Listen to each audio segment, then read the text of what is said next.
Hello and welcome to another special bonus episode of Damn Interesting Week. This bonus episode is all about the prehistoric, which technically means before written records, meaning that while this podcast is post-historic from a timing perspective, the fact that it's spoken off the cuff means that it can never really be historic and should in the future only be referred to as an oral history. Then again, if you turn on automatic captioning, it does suddenly become written, which makes it genuinely historic after all. The point is, our descendants will definitely remember us, and our lives will surely have meaning beyond this brief moment of our cosmic existence. My name is Jennifer Lee Noonan. I'm Angela Epley. I'm Spurr-Chen. I'm Bradley Calhoun. And these were some damn interesting weeks.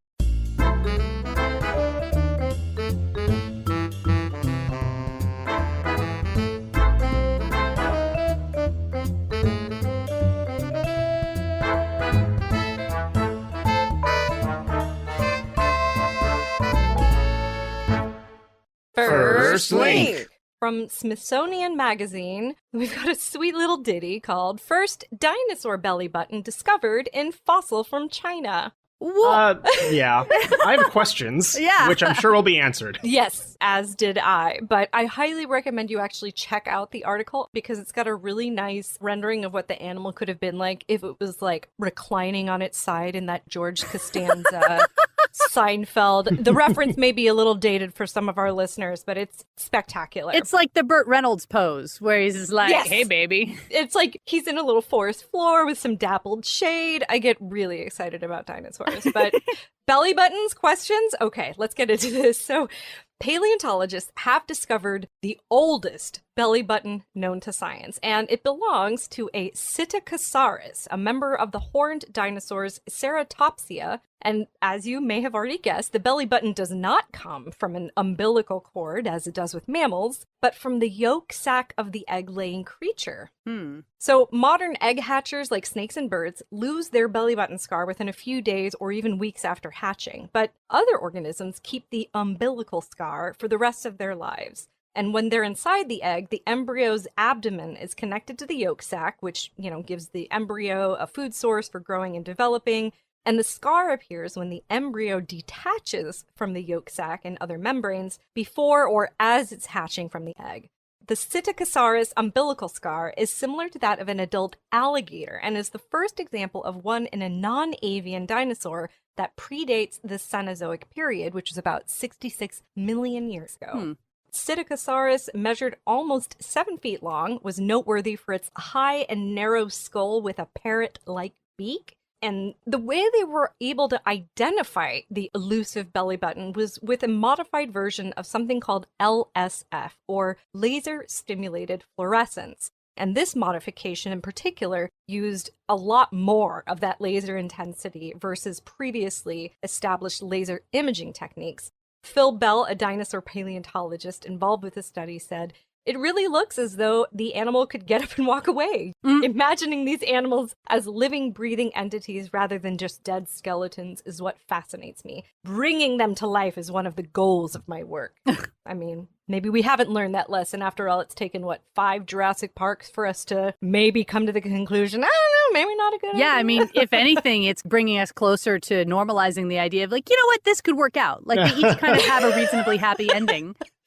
Regardless, the team was able to image the umbilical scar, which had faded over time, and they were able to identify this by seeing a change in the pattern of skin and scales where the dino's belly button would be. I mean, I think the real news here is that current modern-day alligators have belly buttons.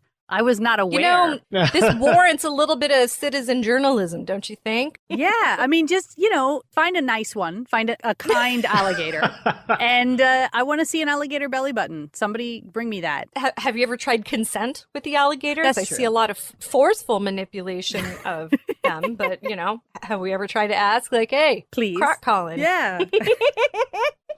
Next link. Next link. Well, Sci-Fi Wire is ready to blow your mind and upend most of what you understand about dinosaurs. Are you ready? No. Yeah, it's kind of frustrating when it feels like every couple of years they're like, everything we told you before was wrong. Aw. Now we think it's this. And then in they're a another little 5 lamer. years. Yeah, exactly. Well, I'm They're not as sorry cool as to they hear used to be. about your radical paradigm shift fatigue, but I am going to press on regardless. According to a new theory, the hugest dinosaurs may have been clumsy on land because they probably evolved in water. Oh, So all right. there is a new theory that's come out that no T-Rex, for example, could have stayed on its feet long enough to terrorize people. They think they would have been barely able to stand. So But lame. So lame. But Sorry. imagine it like nesting like a little chicken. Like it's a T-Rex, but it's tired. It's all like, oh, okay, guys, I can't right now. No, not even chickens, because chickens are super land-bound. So biologist Brian J. Ford has published his studies in a book that's called Too Big to Walk, just front-load it with the theory here. And the way that he sees it, there is no way that big dinosaurs, like a Brachiosaurus, could have held itself up on its 4 legs as if it ruled the place. The largest land animal we know is about 10 tons. A whale can be about 10 times that size, but only because it evolved in water. And so he's reasoning that the land may have been largely submerged under shallow lakes and seas, and it was because of this environment that there was an imperative driving the move towards gigantism, and it could not have happened for any other reason. So they're like alligators and hippos. They can get on land, but for the most part, they're just sort of paddling along in the shallow water. That's waiting to exactly eat you. right, and those are the 2 current animals that we are familiar with that are cited in this theory. So in 1993, there was a Diplodocus skeleton nicknamed Dippy in the Natural History Museum of London, and it was updated to lift its tail off the ground. And the decision that sparked similar changes in other museums was both right and wrong. So they were right about dinosaurs not leaving behind any tail drag, but the reason could be instantly explained if dinosaurs were semi-aquatic creatures whose tails floated. Ford is saying half the dinosaurs' intake of food would have been burned up by holding up the tail if it was a land animal. But if they were buoyed by water, it would have meant that literal tons of weight were taken off the legs that are just frankly inadequate to support so much bulk. He even says T-Rex looks just like a present-day crocodile, but its strong hind legs were clearly used to propel itself along, grazing for prey through shallow water. There is no other means of accounting for those tiny forelimbs. And then there's the issue of how dinosaurs could have ever been able to mate and breed on land if they spent their lives standing, which would have been as much of a struggle as it is for a female sea turtle to push herself far enough from the shore so she can lay her eggs. If dinosaurs were mating in water, it would have made far more sense if a creature that weighed 100 tons needed to support another 100 on its back. Right. So It's a big argument on who's going to be on the bottom. Exactly. Nobody wants to be on bottom here. Ford does believe that dinosaurs could have dragged themselves out of the water temporarily to lay eggs, and that the hatchlings would have been able to frolic near the shore. The larger they grew, the theory posits, the more they would sink into the mud at the water's edge and therefore have to retreat deeper into the water. And that's also why he thinks dinosaur footprints that we have on Earth tend to be really unusually shallow. Only the buoyancy of an aquatic environment could possibly explain why all their fossilized footprints are a few inches deep and never more. Their feet would have probably gotten stuck a lot, right? Right, like he would have sunk up to his ankles and been unable to get out. Oh yeah, and we're not even done here. There's even more evidence of oversized dinosaurs being semi-aquatic in the fossil record. So when we look at coprolites, which is the fossilized feces of dinosaurs, especially ones that are unearthed by miners accumulated in layers where what is now land was once mostly submerged in warm seas. There were just too many of these coprolite beds to have been produced by marine dinosaurs and other marine creatures. Unfortunately, Ford's theory has taken years to break the surface, probably because he's a cell biologist, and so he was vilified by paleontologists who said he was imposing on a science outside his realm, aka stay in your lane, Ford. Yeah. But as with many scientific theories that are doubted at first, the idea that dinosaurs could have only evolved in water, living in a semi-aquatic lifestyle like hippos or crocodiles, 10 points to Gryffindor, Jennifer. Oh, honey, I am not Gryffindor. Well, regardless, this theory is finally starting to catch on, and there could be a day when we realize this is something we knew all along, which is usually how paleontology works. Next link? Next link. Well, this one has absolutely nothing to do with drugs. It Yay! is from Wired, and it has a great title. It's called How to Outrun a Dinosaur. Nice. It's basically, apparently, a whole series of recent studies have come out on the running speeds of various dinosaurs. And the big piece of information that affects how fast the dinosaurs can run is something known as the square cube law. And it basically is as an object expands and grows in volume, its volume cubes while its surface area only squares. And this is why small creatures can survive falls even if they've reached terminal velocity. Like, I think there was a thing that went around recently where, like, you could throw a squirrel off a skyscraper and it wouldn't matter. It would land and live. What? Because basically your relatively larger surface area is what absorbs the impact. So, like, you could throw an ant, you could throw a spider, anything that is sufficiently small can handle its own terminal velocity because it doesn't weigh that much. But then as you get bigger, obviously, people thrown off of buildings do not make it. And this has been known for a while, this sort of relative association between volume and surface area of living creatures. It was back in 1926. A biologist wrote that a mouse dropped down a 1,000-foot mine shaft would survive, a rat would die, a human would break, and a horse would splash. So Wow. they've understood this for a while, but variations of the square cube law apply even to animals who don't jump off of buildings. For example, bone strength only squares as volume cubes. So what that means is that larger creatures require proportionally more muscle mass just to stand up and not break their bones by simply being on them. And beyond a certain size, things like running become physically impossible. Like, if you imagine an elephant, it can kind of jog along, but it's not running, because basically its legs would break. Yeah. And so this bone strength issue was the subject of one of these papers that came out recently in Nature by John R. Hutchinson. And he basically demonstrated, given what we know about their bone size, a T-Rex could only manage a light jog of about 12 to 13 miles per hour. Aw. Now, it should be noted that this is also the top sprinting speed of humans. So you're not, out of the woods if you're getting chased by a T-Rex.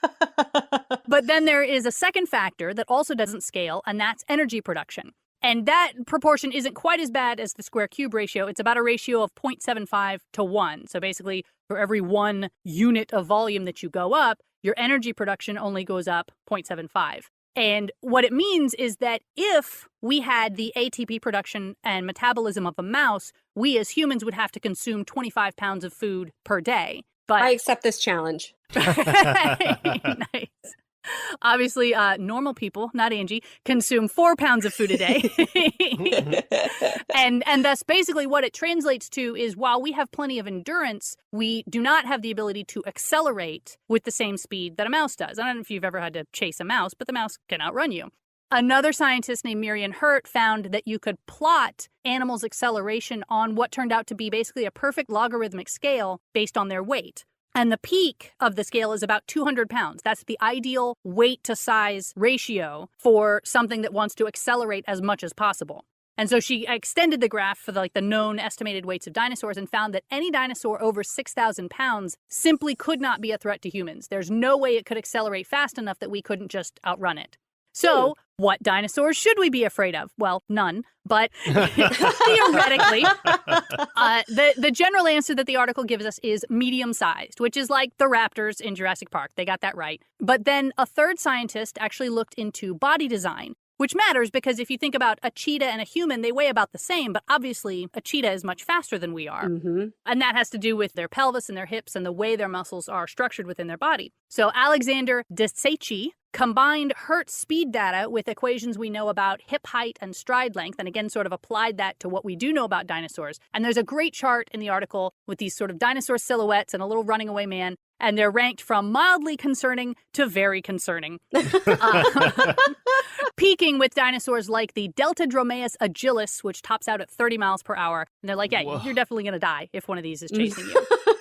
But there is hope. Alan Wilson, who's a professor at the Royal Veterinary College at the University of London, he studies the chase patterns of predators like cheetah and their prey, like impalas. And he attached accelerometers to both animals and then basically kind of let them loose and tracked their exact speeds and run patterns. And he noted that even though a cheetah can go over 50 miles an hour and an impala absolutely tops out at 40, the impala still escapes 2/3 of the time. Cheetahs usually don't catch their prey even when they go after it. And actually, the Impala rarely goes over 30 miles an hour. It just isn't even bothering to run at its top speed. And the answer is because it can dodge and weave, right? And this is the point where the advice of this article gets very specific. They say, like, if you're running, this is what you need to do. Write this down. They say at the beginning of the chase, you need to change direction a lot, but don't decelerate. So basically you want to do like a serpentine, kind of back and forth across the Sahara or wherever this dinosaur happens to be chasing you. And then as the dinosaur does get closer, but he gets more tired, then you want to start to decelerate quickly and make bigger directional turns where it's like you suddenly stop and go to the right. And you will ultimately be able to outlast your pursuer through endurance. Well, I feel like our Jurassic Park situation is probably more likely given the number of totally wild and irrational billionaires that are doing all kinds of crazy things with their money. That's right. It's not as far-fetched as it was back when the movies came out. That's right. It may very well come in handy. Remember this, y'all. Next link? Next link. All right, we're going to open on a good note here. The Guardian has this lovely article about these Queensland graziers who unearthed a 100-million-year-old plesiosaur remains likened to the Rosetta Stone for its potential to unlock the discovery of several new species of prehistoric giants. Wow. Yeah, this is kind of a big deal. And I did have to look up Grazier because I didn't know what that was. But it's basically flock keepers, right? People who tend to sheep or cattle. Like grazing animals. Exactly. Yeah. And it's a group of women in Australia who are also amateur fossil hunters. They've named themselves the Rock Chicks, which is highly adorable. They uncovered the fossilized remains of the long-necked plesiosaur known as an elasmosaur while searching her western Queensland cattle station in August. And this is the first time that an elasmosaur skull has been found connected to its body in Australia.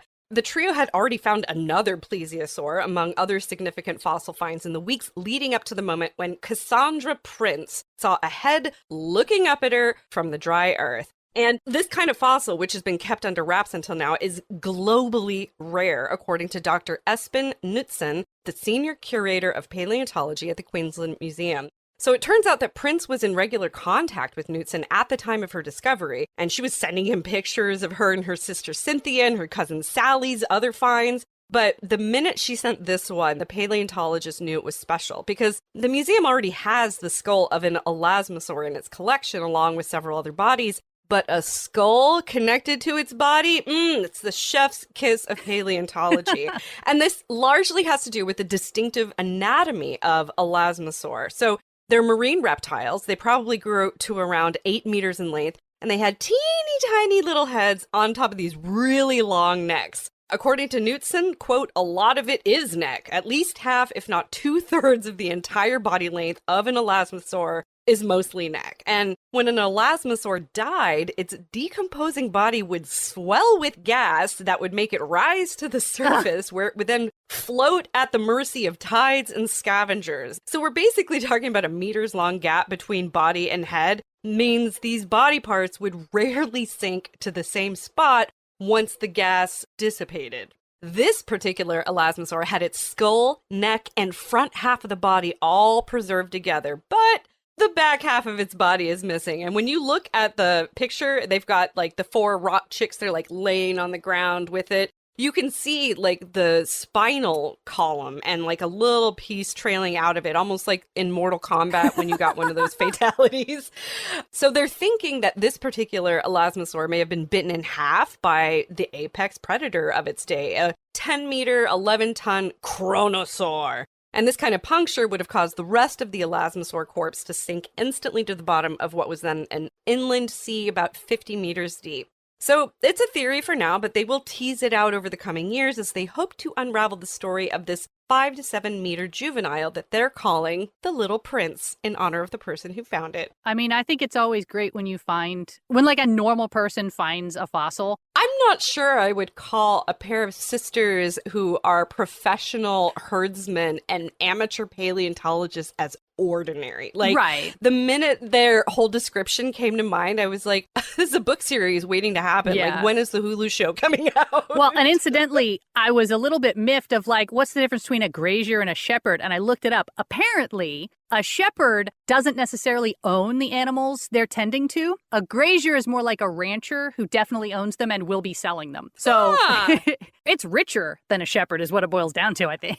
Yeah, so this is more of like an Indiana Jones and the aunties than anything else, really. Next link. Next link. Good news, everybody. A tiny beetle is the first ever new insect species to be discovered in fossilized poo. Ooh. Oh.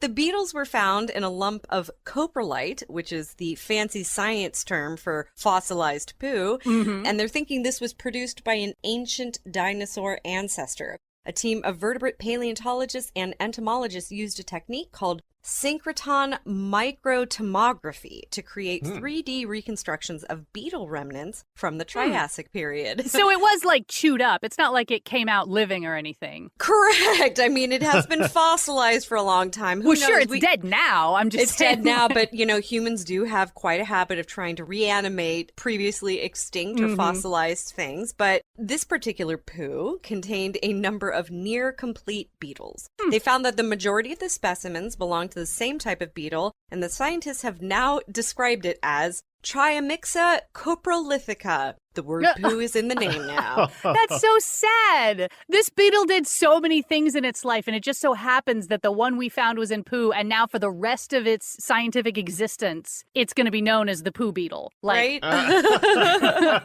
Anyway, these beetles were so well preserved, they were able to establish that this beetle represents a previously unknown extinct lineage of the suborder Myxophaga, whose modern representatives are small and chow down on algae in aquatic environments. That does certainly lend a little bit of credence to that wild hypothesis we've covered about dinosaurs and their gigantism being a result of thriving in aquatic conditions. So, Oh, right. I know that's been a little bit poo-pooed in the scientific community as a theory, but just saying, these pieces are lining up. So the producer of the poo was an ancestor of the dinosaurs called Sileosaurus oplanensis that lived in Poland around 230 million years ago. The thing of the dinosaur that produced the poo is relatively small, about 2.3 meters in length and weighing about 15 kilograms. I don't have metric measurements, being a sad American, but relatively small. 2.3 meters Uh-huh. is relatively small. Oh, that's the dinosaur. Yes. Okay, for the dinosaur. I thought that was the poo. And I was like, that's massive. What are you talking about?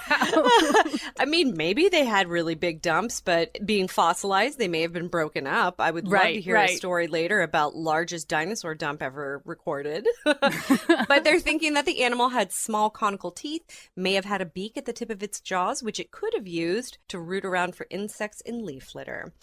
They're thinking that this beetle was probably too tiny to be the main source of food. Instead, they're thinking these insects probably shared a habitat with other prey and larger beetles, none of which were possible to identify in the poo. Only the small bits survive. Only the small bits survive. That's how nature works, baby. Yeah, that makes sense. Next link. Next link. Okay, we're going to go a little bit up in the digestive tract here, and we're going to go to Science Alert with an article by Carly Casella called Armor-Plated Dinosaurs' Last Meal Found Beautifully Preserved 110 Million Years Later. Wow. So basically, the last meal of a huge armor-plated dinosaur has been found still in its fossilized belly in what is now northern Alberta. It was a 1,300-kilogram nodosaur. It was unearthed in 2011, and it is said to contain the best-preserved dinosaur stomach found to date. It took about 5 years of careful work to expose the dinosaur because it was in a marine rock, first of all. And there was a soccer ball-sized mass in the tummy that has basically now given us a glimpse into what large plant-eating dinosaurs really actually ate. Like, we have an idea that some dinosaurs were herbivores and that kind of thing, but what exactly they ate has been more speculation or hypothesis than backed up with actual data, which we finally have now. Right. So they're basically thinking that before this particular dinosaur died and was probably washed out to sea, maybe by a flood, scientists say it was, quote, nomming on stems, twigs, and a particular species of fern, while largely ignoring conifer and cycad leaves, which were abundant at the time. So it's actually able to demonstrate that it had, some degree of pickiness, or at least suitability in terms of what it was preferring. So of all of the chewed leaf material found in its guts, 88% were deemed fern leaves and just 7% were stems and twigs. Wow. So they were basically able to find 50 types of plant microfossils, including 6 types of moss or liverwort, a variety of ferns, a few types of conifers, and 2 flowering plants. They also found gizzard stones, which are rocks that some animals ingest to help with digestion, crocodiles and seals, and I think chickens do that as well. Yeah, I think they do. They do, right? But the most intriguing discovery that they found was the presence of burnt vegetation. The article notes that these may have been eaten by accident or potentially on purpose, because they were obviously not able to tell. This is kind of new information. But they found that there was a lot of charcoal from burnt plant fragments, indicating the animal was browsing in a recently burned area and was taking advantage of a recent fire and the flush of ferns that usually emerge from a burned landscape. And so this adaptation to fire ecology is new information. When we look at modern ecosystems, big herbivores are usually thought to be crucial to landscapes, and they're often termed keystone species because they help support the ecosystem at large. They basically shape the vegetation on the landscape, maybe by maintaining more open areas by grazing. Well, and it's super fascinating to hear about him eating charcoal, because who knows if it was deliberate or if it was just like, I got on the stuff I really wanted to eat. But there's